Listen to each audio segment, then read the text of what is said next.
February 6th, 2023. It is Monday. From rich to broke with one split second decision to take out from your 401k.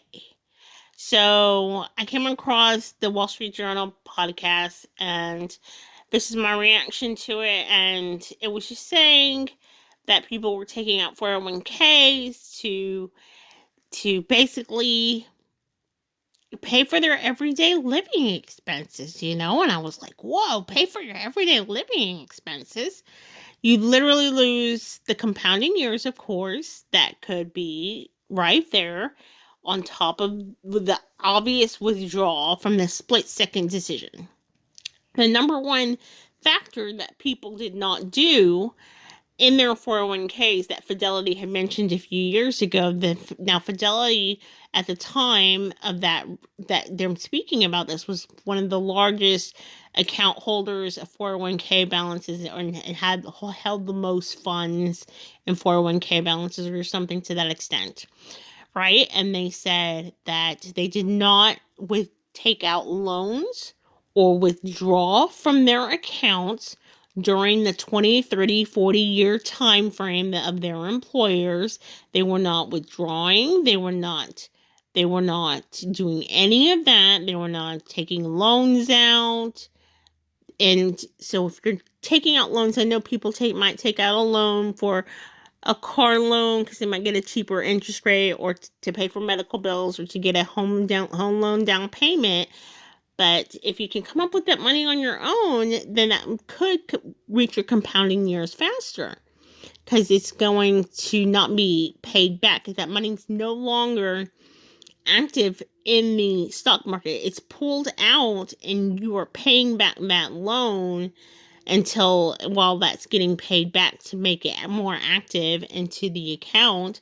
And then, of course, if it's withdrawn, then it doesn't really have a shot to be paid back at all. But if someone's busy paying something back and they had 15% going to it, well, the loan gets paid back first, the payment gets paid back first, and then that 15% comes out. And maybe because the loan's getting paid back, they've now lowered their contribution rate, you see. So then that compounds against them as well when they're paying back that loan. And you're like, it's really weird to state the obvious there, but when you factor in the expense, like if you have a $50, $100, $300 bill, depending on your loan, paid weekly, every other week, however you're paid and however big your loan is, if you're paying back $1,000 a month, and you've got $500 coming out, and before you had $5, $100 going into the 401k, you could have automatically just turned off your contributions. And what happens if you don't turn them back on right away? You see, so do you go down to 6%, or do you just turn them completely off? And so that was just, absolutely huge. And then people could be, when they're paying for their everyday living expenses, when they're saying this, they had brought up credit card debt. I don't quite remember what my reaction to that was.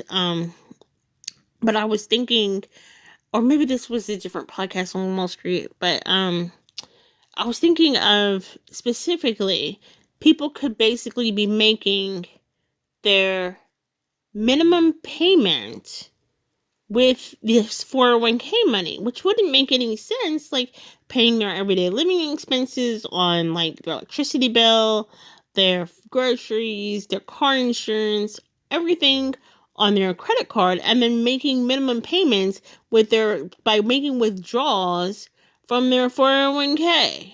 Like, what the heck?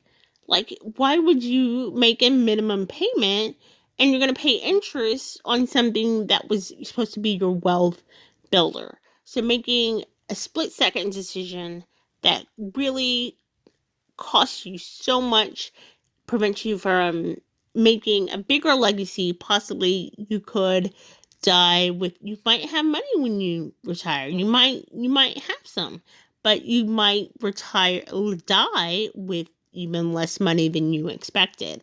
So those were just some few thoughts here, and it's a short one for you, but thank you. I'm going to click on out and follow, like, subscribe, and make a comment down below if you think that the 401k should have some more options for withdrawing or taking out loans or doing other things besides that to make people be able to, I don't know what else there would be, um, that are wealth killers, or should they even be allowed to withdraw? Like, once you made that decision, should it be locked in?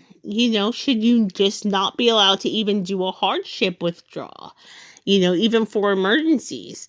I think that they would probably not say that because of like taxes. I know you can possibly pay it with taxes, but certain things.